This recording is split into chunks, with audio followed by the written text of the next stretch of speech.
ang divine inspiration. Pinasikan sa atong gingon nga ang Biblia pulong sa Ginoo. Nagpadayag kini sa pagtuo sa divine inspiration. Kung miingon kitag divine inspiration o Diyos nung paglamdag, nagpasabot kini nga ang Ginoo o ang Espiritu sa Dios naglihok diha sa katilingban sa Israel o sa unang Kristohanong katilingban aron sa pagmugna pinagi sa daghang tawhanong tagsulat sa hanay sa libro o basahon nga nagsaksi sa pagpadayag sa Ginoo sa iyang kaugalingon diha sa kasaysayan. Ang maong pagpadayag miadto sa iyang kahingpitan diha kang Hesukristo, ang bag-ong kasabutan, mao ang katapusang saksi sa pagpadayag sa Ginoo nga nahipunting kang Hesukristo. Unsa man gayud ang inspirasyon? Ang in English nga pulong inspirasyon gihubad sa binisyang paglamdag o panuluktok. Kini nagpasabot nga ang Biblia gisulat ubos diha sa paglamdag sa Ginoo. Pinagi sa impluwensya sa Dios ngadto sa mga nagsulat, miresulta kini nga ang Dios mao'y tagsulat o author sa Biblia. Diha sa pinulungang Latin gigamit ang pulong inspirari nga diin kini nagkahulugan nga ang Dios mao'y mibuga o mibulhot sa tao aron siya makahimo o makasulat sa balaang kasulatan. Sa Griego usab gigamit ang pulong theopneustos o theoporetos. Ang una gibase kini sa ikaduhang Timoteo kapitulo 3 bersikulo 16 ug ang ikaduha sa ikaduhang Pedro kapitulo 1 bersikulo 21. Ang theopneustos nagpasabot sa paghuyop sa Dios aron mamugna ang buot niya. Sa laing bahin ang theoporetos nagpasabot nga gipalihok sa Ginoo ang mga tao nga magsusulat. Ug sa Hebreo giusa ang konsepto sa paghuyop o sa pagtandog sa Ginoo sa mga magsusulat.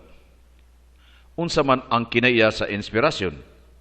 Tungod kay naghiskot man kita bahin sa buhat sa Ginoo diha sa kalibutan sa katawhan, dili gid nato masabtan o mapatinaw sa hingpit unsa ang nahitabo, kay ang paglamdag miambit man sa misteryo sa Ginoo mismo.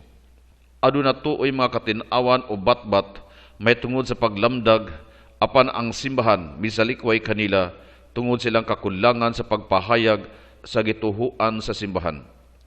Usa nini mao ang gitawag nga divine dictation theory. Matud ni ining panghuna-una, ang Ginoo lamang ang responsable o kapahinungdan sa unod sa balaang kasulatan.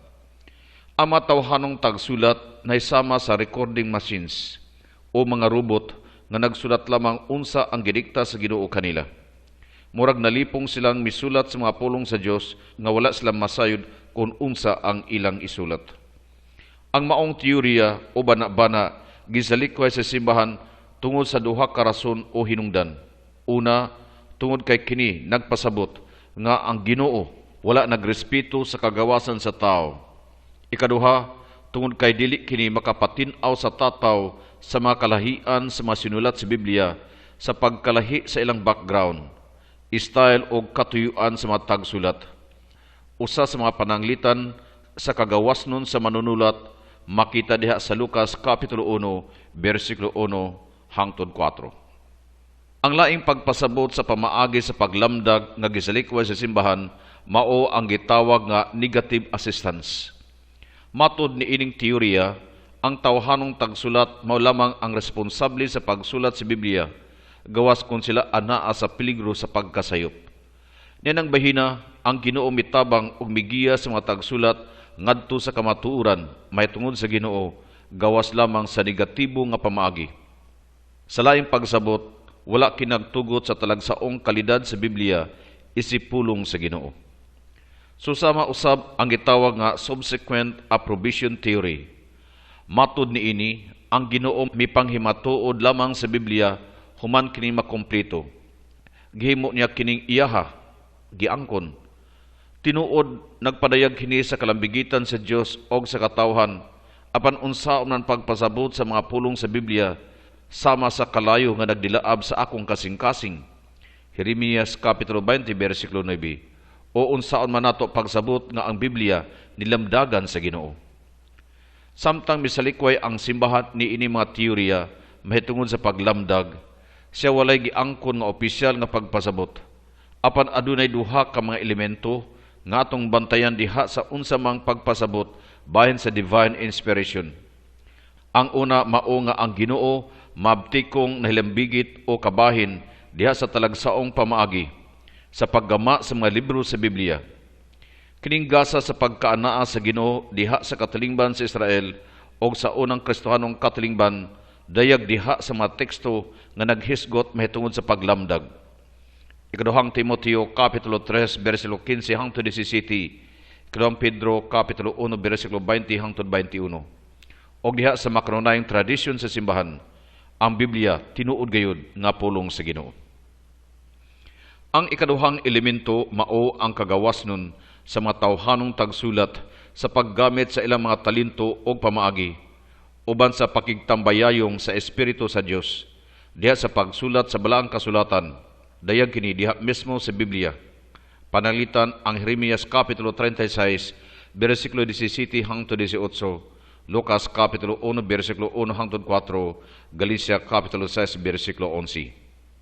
O diha sa mga gipahayag sa simbahan, si Santo Papa Benedicto XV sa iyang encyclical Spiritus Paracletus nagsulat nga ang individual authors of these books work in full freedom under the divine inspiration, each of them in accordance with his individual nature and character.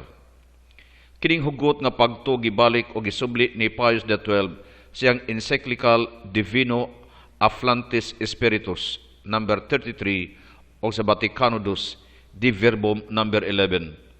Tungod dining ikaduhang elemento, makayon kita nga ang Biblia pulong sa Ginoo diha sa pinulungan sa mga tao. Pinagi lamang sa unang elemento ang Dios nung kalihukan nga makaday kita sa hingpit sa mga pulong sa Biblia kung ato kining dawaton sa pagtuo. Og tungod sa kaduhang elemento, ang tawhanong tampo nga kinahanglan atong gamiton ang tanang kaantiguhan o siyentipiko nga pamaagi sa pagsabot sa mga kamatuoran o kahulugan nga bot ipasabot sa tagsulat.